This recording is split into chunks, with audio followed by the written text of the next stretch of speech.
Most people die twice. The first time when their heart stops beating, and the second time when the world forgets they ever existed. The problem: too many of you are living small, safe, invisible lives. You're not leaving a mark. You're not giving the world a reason to remember your name. Life isn't about just existing. It's about impact. Every day you either add to the noise of mediocrity, or you carve your name into history with your actions.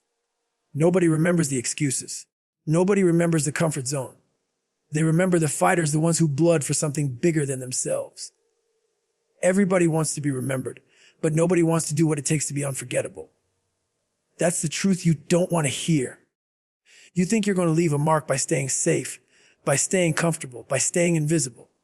You think the world is going to stop and clap for you just because you showed up. No. The world doesn't give a damn about you sitting on your couch, scrolling your phone, and wishing life would somehow hand you a legacy. Comfort won't carve your name in history. Comfort erases people. Comfort buries people before they're dead. Comfort makes you a ghost while you're still breathing. Think about it. How many people lived before you? Billions. Where are they now? Forgotten. Lost. Their names erased because they never dared to step outside of comfort. They played it safe. They followed the rules. They avoided risk. And guess what? History doesn't write about safety. History doesn't write about the quiet. History doesn't write about the ones who never got uncomfortable. It writes about the ones who bled, the ones who suffered, the ones who pushed themselves so far past their limits that the world had no choice but to take notice. Every morning you wake up, you're standing at a fork in the road. One path is comfort, warm bed, snooze button, excuses ready, made in your pocket. I'll start tomorrow. I'll try later. I'm tired. That path. That's the path to being forgotten. That's the path to being another nameless face who lived, who died, and who left nothing behind. The other path. That's the path of discomfort. That's the path of discipline, sacrifice, sweat, and pain. That's the path of dragging yourself out of bed at 4 a.m. when every muscle in your body is screaming no. That's the path of silence when your friends are partying, when the world is laughing, and you're grinding in the dark where nobody can see you. That's the path of loneliness, of pushing past every limit your mind has set for you. And that's the path that leads to being remembered. You think Martin Luther King lived in comfort. You think Muhammad Ali, Rosa Parks, Steve Jobs, or David Goggins himself built their names from comfort. Hell no, they chose the uncomfortable path every single time. They stood in the fire when everyone else ran away. They embraced pain when everyone else sought ease. They broke their bodies, their minds, and rebuilt themselves into something so unshakable that the world had no choice but to remember them. And here's the ugly truth. You're not special until you do the same. The world doesn't owe you recognition. You can die tomorrow and the universe won't even blink. The only way the world remembers you is if you make it impossible to forget you. And that doesn't come from comfort. That comes from making choices that scare you, from taking risks that make your stomach churn, from doing the work no one else wants to do. Comfort whispers lies into your ear. It tells you, rest, you've done enough. Stay safe, don't take the risk.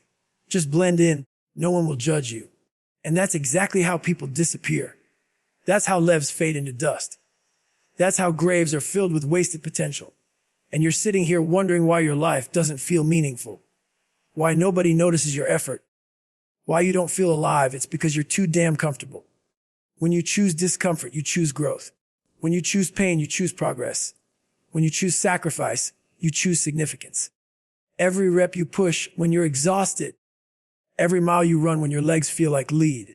Every late night grinding when your body begs for sleep. That's the chiseling of your name into history. That's how legacies are made. You've got to ask yourself, are you living to be comfortable? Or are you living to be remembered? Because you can't have both. If you're chasing comfort, then forget about being remembered. Forget about legacy. Forget about impact. Comfort will give you a soft life, but it will also give you a forgotten death. But if you're chasing to be remembered, then prepare yourself for the grind, the pain, the discipline. Prepare yourself to live a life that hurts, because that hurt is the hammer that builds your name. The people who matter in history weren't lucky. They weren't given some easy path. They made the choice every day to reject comfort. They made the choice to face fear, to push against the limits of their own mind, to suffer when no one was watching. That's what carved their names into history. That's why the world remembers them.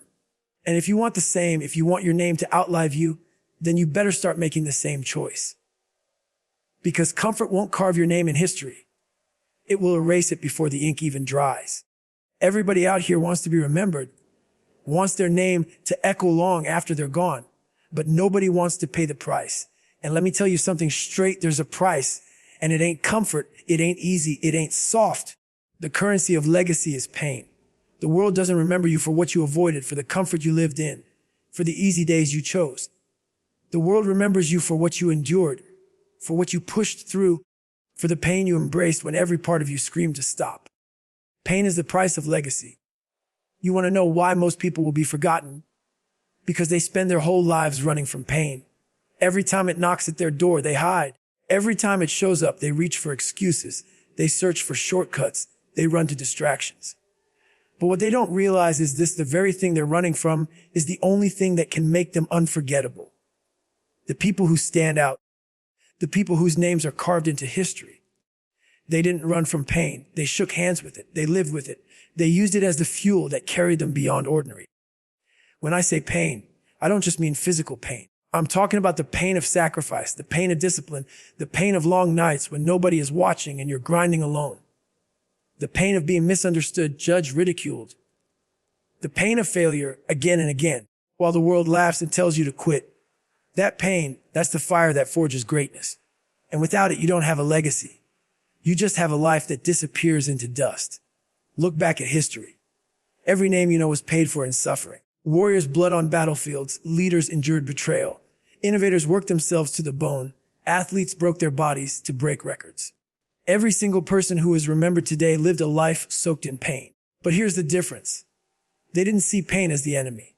They saw it as the entrance fee. They knew that to live a life worth remembering, they had to be willing to pay with blood, sweat, and tears. And the truth is, most of you don't want to pay. You want the glory without the grind, the legacy without the suffering. You want your name remembered, but you want to get there without ever feeling the fire. That's not how this works. Pain will break you down. Pain will test you. Pain will ask you, do you really want this? And that's where 99% of people fold. They tap out, they quit, they choose comfort because comfort feels better in the moment. But the 1%, the ones who build legacies, they stand in the fire and say, is that all you got? They lean into the pain because they know every ounce of suffering is another brick laid in the foundation of their legacy. You can lie to the world, you can fake success on Instagram, you can talk a big game to your friends, but you can't cheat pain. Pain knows the truth. Pain knows if you're weak, if you're lazy, if you're soft. Pain is the great equalizer.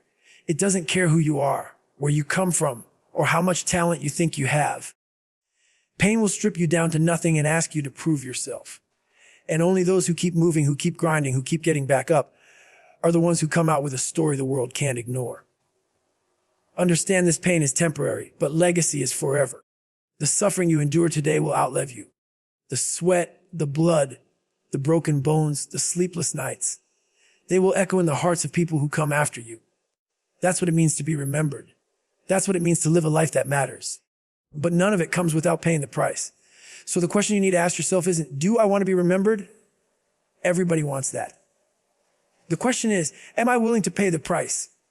Am I willing to suffer, to endure, to push myself past every breaking point, knowing that pain is the cost of admission into the book of history? Most people aren't. They'd rather die in comfort than live in discomfort. They'd rather be forgotten than be remembered through pain. And that's why most graves are filled with unrealized potential. But if you're serious, if you really want the world to remember your name, then you better change your relationship with pain. Stop running from it.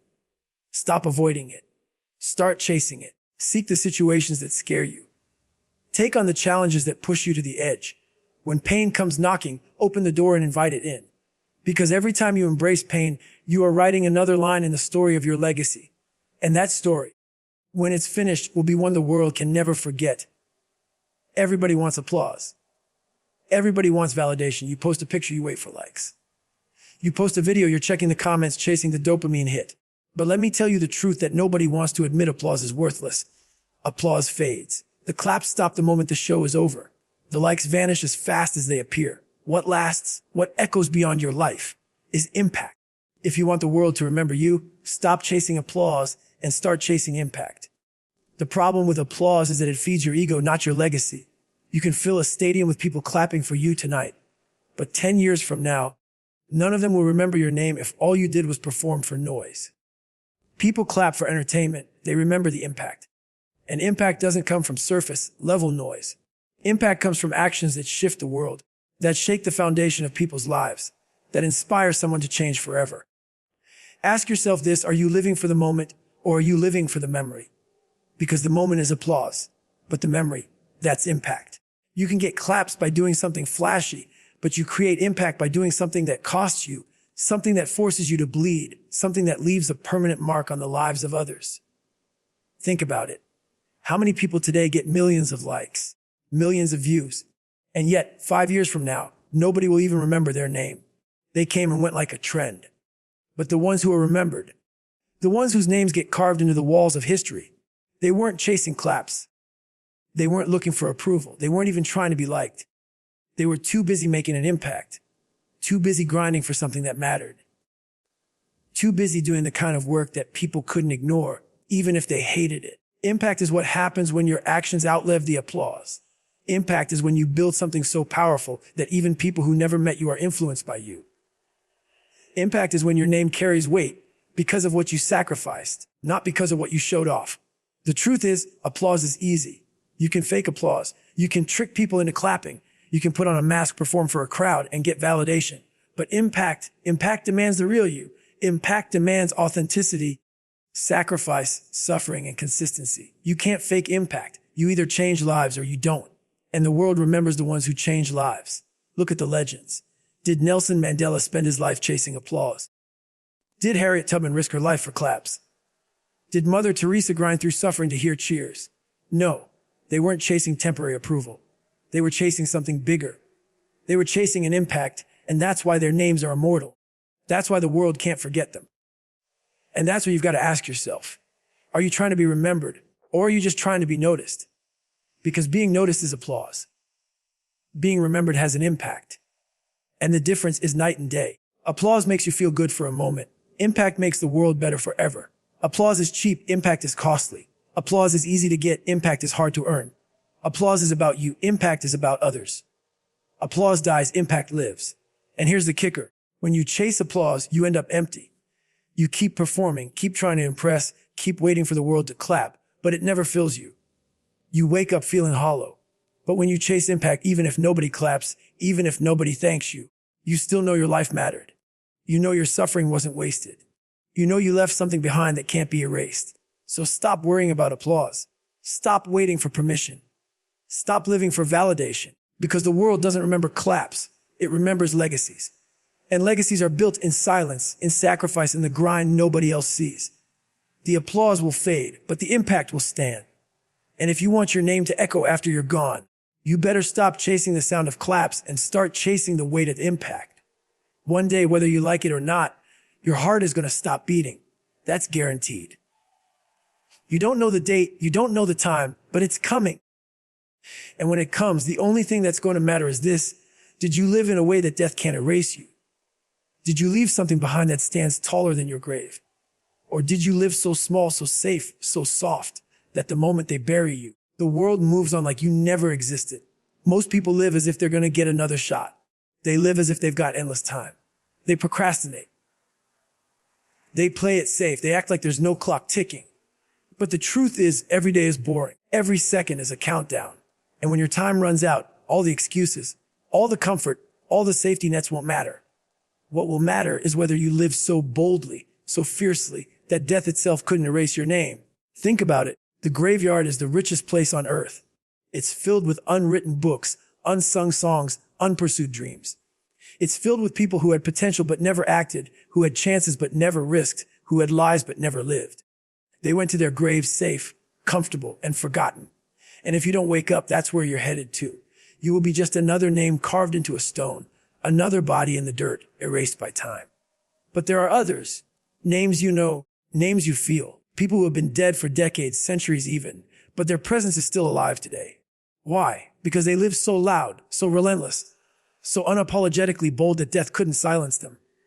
They built legacies through courage, through suffering, through sacrifice.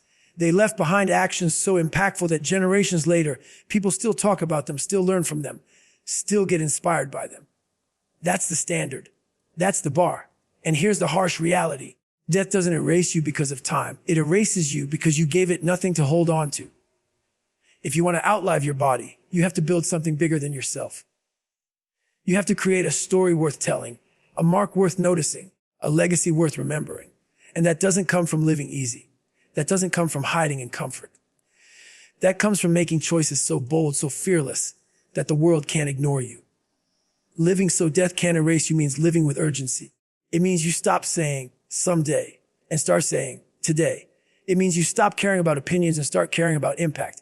It means you stop wasting time on distractions, drama, and excuses, and start investing every ounce of energy into becoming the strongest, most disciplined, most relentless version of yourself. Because that version, that beast you build inside, is the one the world remembers. Don't fool yourself. Death erases almost everyone. Billions of people have lived and vanished without a trace.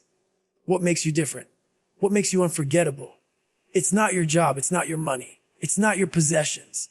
It's your story, your struggle, your contribution. It's what you gave, what you built, what you stood for. That's what sticks. That's what endures. So every morning you wake up, ask yourself, if I died tonight, would I be erased? Or would my name echo? Would my actions outlive me? Would people remember me as someone who mattered? Or would they forget me before the dirt even settled on my grave? That question should haunt you. That question should push you. Because once you understand that the clock is ticking, you stop wasting time. You stop living softly. You stop choosing easy. You start living with a fire that can't be put out. Living so death can't erase you is about going all in. Not halfway. Not dipping your toes. All in. It's about being willing to risk, to fail, to suffer, to bleed for something that matters. It's about being so committed to your mission that the world has no choice but to remember you. Because when you live like that, death may take your body, but it can't take your name. It can't take your story. It can't take your legacy. Most people are scared of death, but the real fear shouldn't be dying. It should be dying without being remembered. It should be living a life so small that death erases you like you were never here. That should terrify you, because the only real death is being forgotten. The only real death is vanishing without a trace. So live differently, live louder, live bolder, live so hard, so relentless, so unforgettable that when death comes, it realizes it can't erase you. Your name becomes carved into the walls of time. Your story becomes fuel for others long after you're gone, and your legacy becomes untouchable. That's what it means to live so death can't erase you. At the end of the day, this life isn't about how safe you played it. It's not about how many likes you got, how many followers you had, or how comfortable you stayed. None of that will matter when the dirt covers your body. What matters is if you left behind something the world can't erase. Did you burn so bright that people felt your fire long after you were gone? Did you stand for something so real that your name echoes in rooms you never even walked into? You only get one shot at this life, one chance, no reruns, no second take. And every second you waste, every excuse you tell yourself, every comfort you choose over courage, that's another shovel of dirt thrown over your grave before your time is even up. The question is simple: when death comes, will you be forgotten like the billions before you, or will you be remembered because you did something so powerful, so relentless, that the world had no choice but to carve your name into time? Stop waiting. Stop hiding. Stop living small. Go out there and do something so big, so bold, so undeniable, that death itself can't erase you. Because the world doesn't remember the ones who played it safe. It only remembers the ones who went all in and refused to be forgotten. So get up, get after it, and make damn sure that when you're gone, the world will remember you.